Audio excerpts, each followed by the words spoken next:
Chega a custo zero e é um reforço bombástico. Patrick Kluivert assina pelos Magpies e vai ser orientado por Bobby Robson.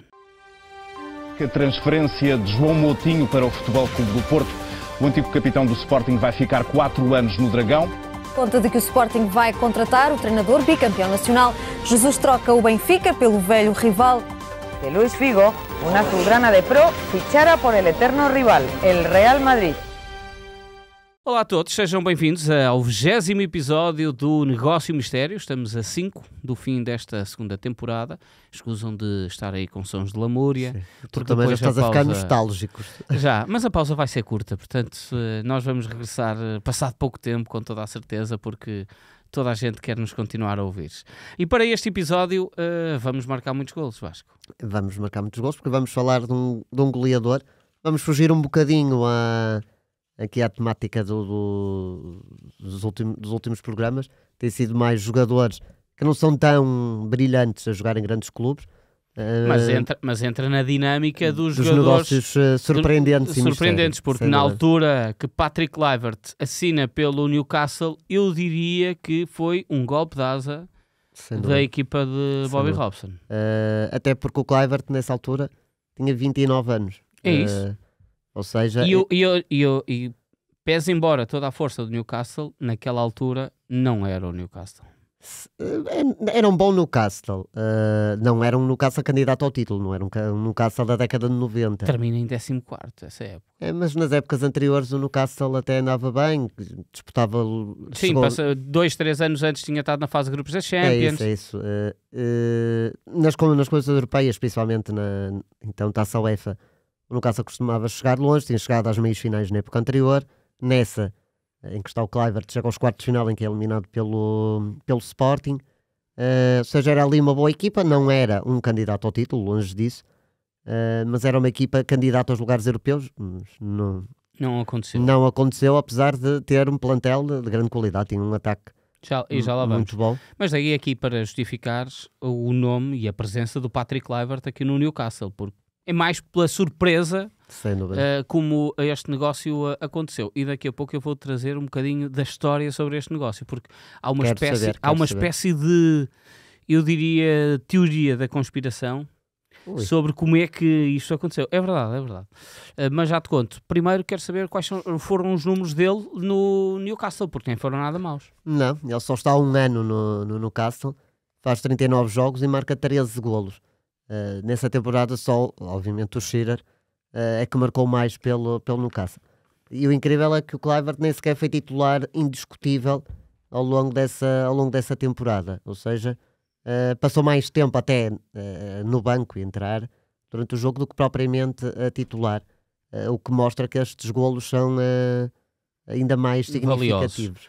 Eu diria que esta foi a última época do Patrick Kluivert. É isso. Porque depois andou salto em banco. E eu até diria que lhe fez mal aquela época em Eindhoven.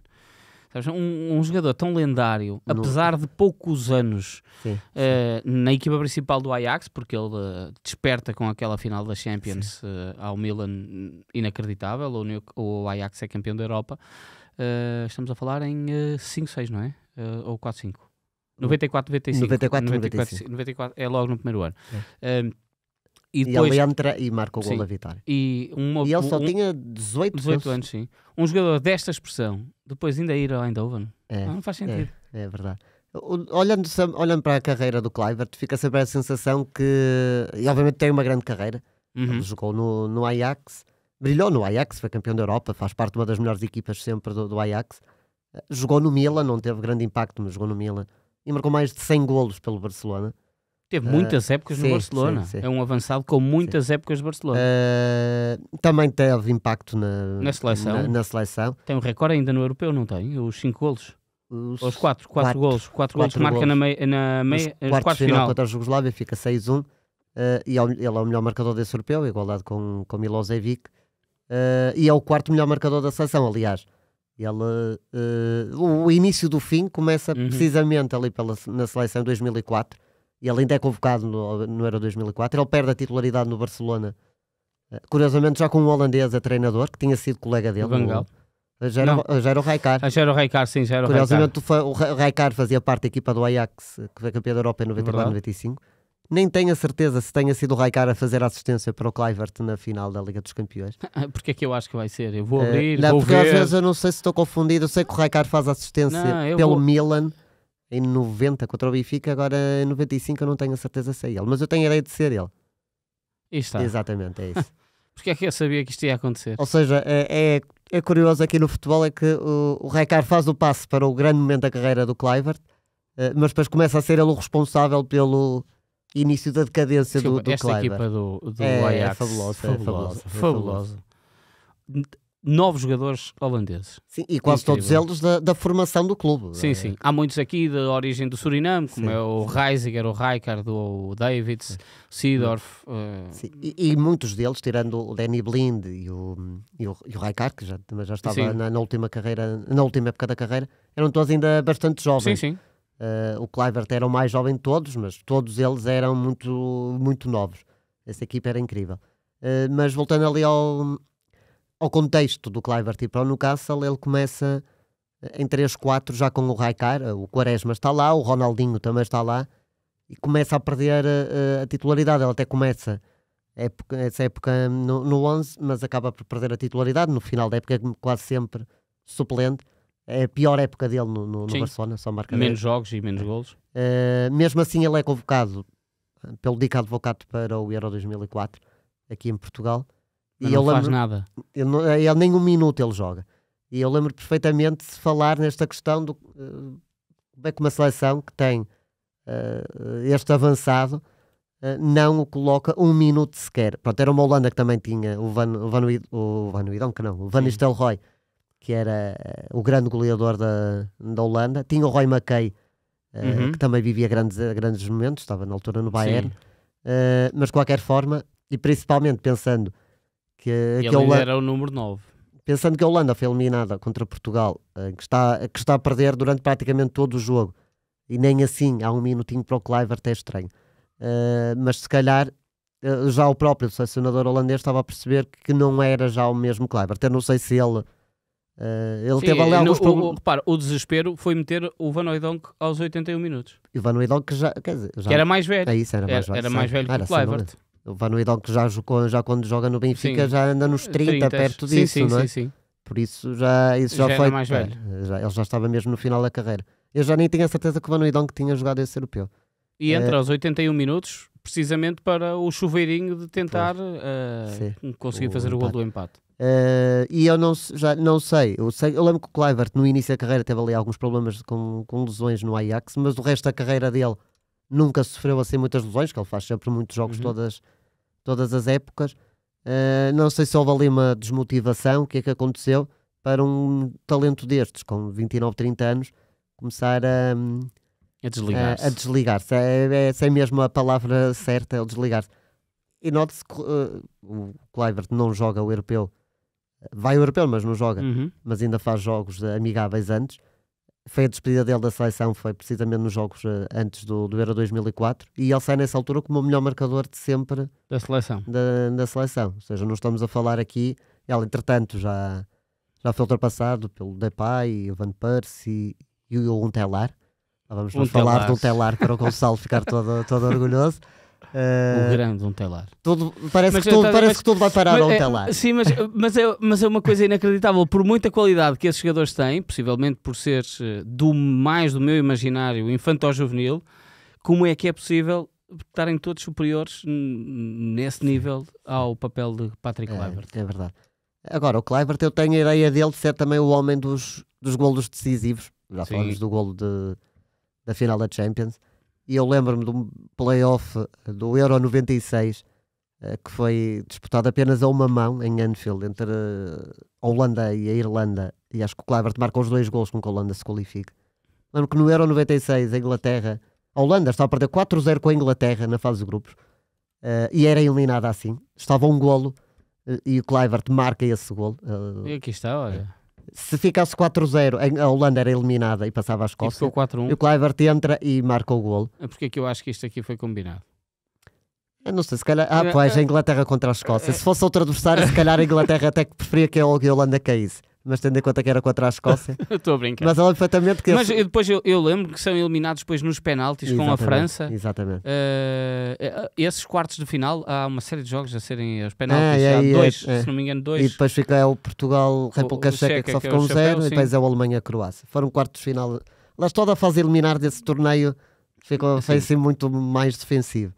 Mas eu lembro perfeitamente desta meia dos quartos de final ir a penaltis, com na baliza da França está o devia ser ainda o Lamá, o Bernard Lamá, com o equipamento de calças e camisola comprida, enorme, super largo, Diorkaeff, bater penalti também. Lembro perfeitamente deste...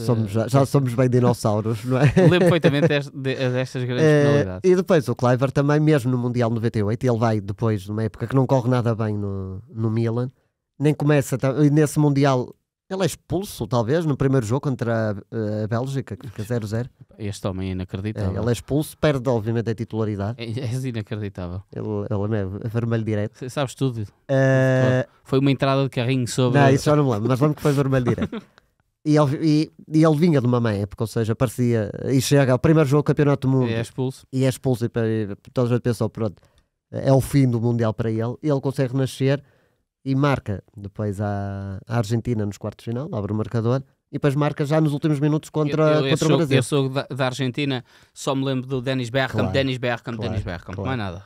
E depois ele marca também o gol na meia-final do Mundial contra o Brasil, já muito perto do fim, ou seja, a carreira do Kluivert tem momentos completamente decisivos em que mostra que ele tem uma personalidade incrível. Sim, e por isso aquilo que tu dizes, a desmotivação provavelmente foi o que aconteceu, e eu acho que ele chegou a uma fase da carreira e pensou, já ganhei praticamente tudo. Já está tudo. Marquei a história, posso agora descansar um pouco. Mesmo assim, mesmo nesse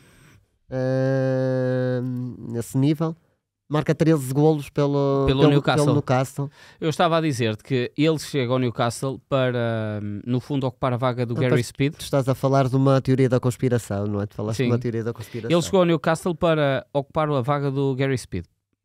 Que sai, não me recordo concretamente para o Bolton. Para o Bolton, sim. Depois passa muitos anos. Mas antes, o nome dele era muito falado na imprensa como possível reforço e chegada a custo zero. Em virtude da relação do Bobby Robson com o Mourinho, apesar de Bobby Robson nunca ter treinado o Kluivert no Barcelona, tinha uma relação bastante próxima com o Mourinho e então tinha ali informações sobre o Patrick Kluivert. Porque o Mourinho trabalha com ele como adjunto, no Barcelona. E o que é que acontece? Ele tem a particularidade do Bobby Robson de ir falar com dois jogadores, um deles o Greg Bellamy, para dizer que não é verdade, para eles estarem descansados, que não vai chegar o Patrick Kluivert nem nada. E passado uma semana chega o Patrick Kluivert. O Bellamy, com o seu feitio, deve ter adorado essa situação. Mas o que depois correu foi que era uma contratação da administração e que nem sequer o Bobby Robson sabia que o Patrick Kluivert estava a ser negociado. E, portanto, foi um negócio flash que a administração fez quase para dar uma prenda ao treinador de ganhar um avançado desta craveira. Há uma fotografia muito icónica em que as pessoas, em que está o Kluivert e o Bobby Robson na apresentação, e as pessoas dizem que o sorriso é um sorriso forçado por parte do Bobby Robson, até por isso. Mas ele protegeu muito os jogadores. E reza a lenda de que teve uma conversa com ele de que ele ia adorar Newcastle upon Tyne pelo facto de ser uma cidade muito virada para o futebol, e que ele aos 28 anos teria que deixar de parte a vida boémia de Barcelona e as noites de Barcelona, já não tinha idade para isso, e que se não aproveitasse aquela época a sua carreira terminava ali, porque ele não ia conseguir estabilidade emocional. E o que é que aconteceu depois? É isso, a carreira dele basicamente terminou. É verdade. Portanto, há cenas incríveis, e toda a experiência e o decano que era Bobby Robson ter essa plena noção de alertar os jogadores pelo facto de tens aqui uma oportunidade para relançar a carreira, no fundo, para aproveitares o bocadinho que ainda te resta com 30 anos. E se pensares, o Alan Shearer acaba por brilhar muito também com essa particularidade. E portanto, o Newcastle podia ser aqui um canto dos cisnes para o Patrick Kluivert, só que a cabeça dele já estava virada para o outro lado. E esse Newcastle, só mesmo aqui para rematar, tinha o Shearer no ataque, tinha o Shola Ameobi, que jogou durante É verdade, foi também com o Shola Ameobi que ele falou. Foi com o Greg Bellamy e o Shola Ameobi. Porque era na altura um dos pontas de lança do Newcastle. Não era nada de extraordinário, mas era um jogador bastante útil. Tinha obviamente o Craig Bellamy, tinha o Laurent Robert. E na altura o Laurent Robert a jogar muito bem. Jogar muito bem, tipo, batia livros, que era uma coisa inacreditável. Ele teve para o Benfica logo na época seguinte, a meio ele está num registro. O Laurent Robert foi agora ultrapassado. Ele teve juntamente com o Beckham como os jogadores que mais golos marcaram de livre na Premier League. O Beckham foi recentemente ultrapassado pelo Ward-Prowse. Ele estava no Southampton e foi para o West Ham. Exatamente. Foi recentemente ultrapassado como o homem que mais golos de livre. Sabes, eu se fosse o Ward-Prowse não batia. Tipo, chegava aos 17, eram 18 golos só de livres, mas chegava aos 17 e não queria passar o Beckham. Não, eu gostava, que é para poder dizer, eu bati o recorde do Beckham. Não é para quase para ser intocável. mas tinha o Laurent Robert, já não me lembrava. Kieran Dyer também, internacional, nesta altura, Nicky Butt também, que já estava aqui. James Milner ainda muito jovem. Era uma equipa boa, mas depois a época corre mal. Aliás, o Robson até sai a meio dessa época e vai o Grim Sanas. Sim. Mas o campeonato corre muito mal. O Newcastle aposta depois muito forte na Taça UEFA, mas é eliminado pelo Sporting. O Kluivert é suplente utilizado. A época corre mal coletivamente. Há mudanças para 5-6. O Kluivert acaba por abandonar o clube.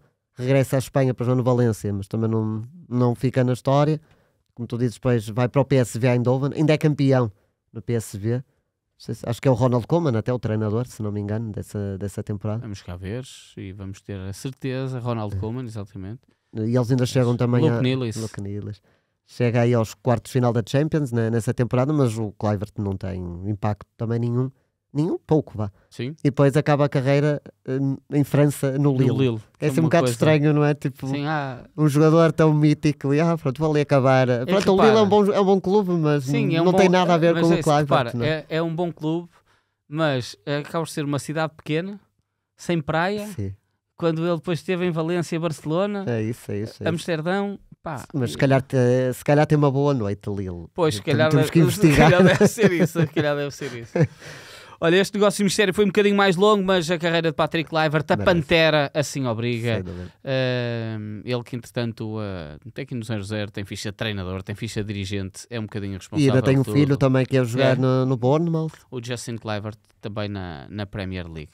Vasco, obrigado. Estamos de regresso na próxima semana com mais um jogador sugerido por os nossos seguidores. Um abraço a todos, fiquem bem. Um abraço.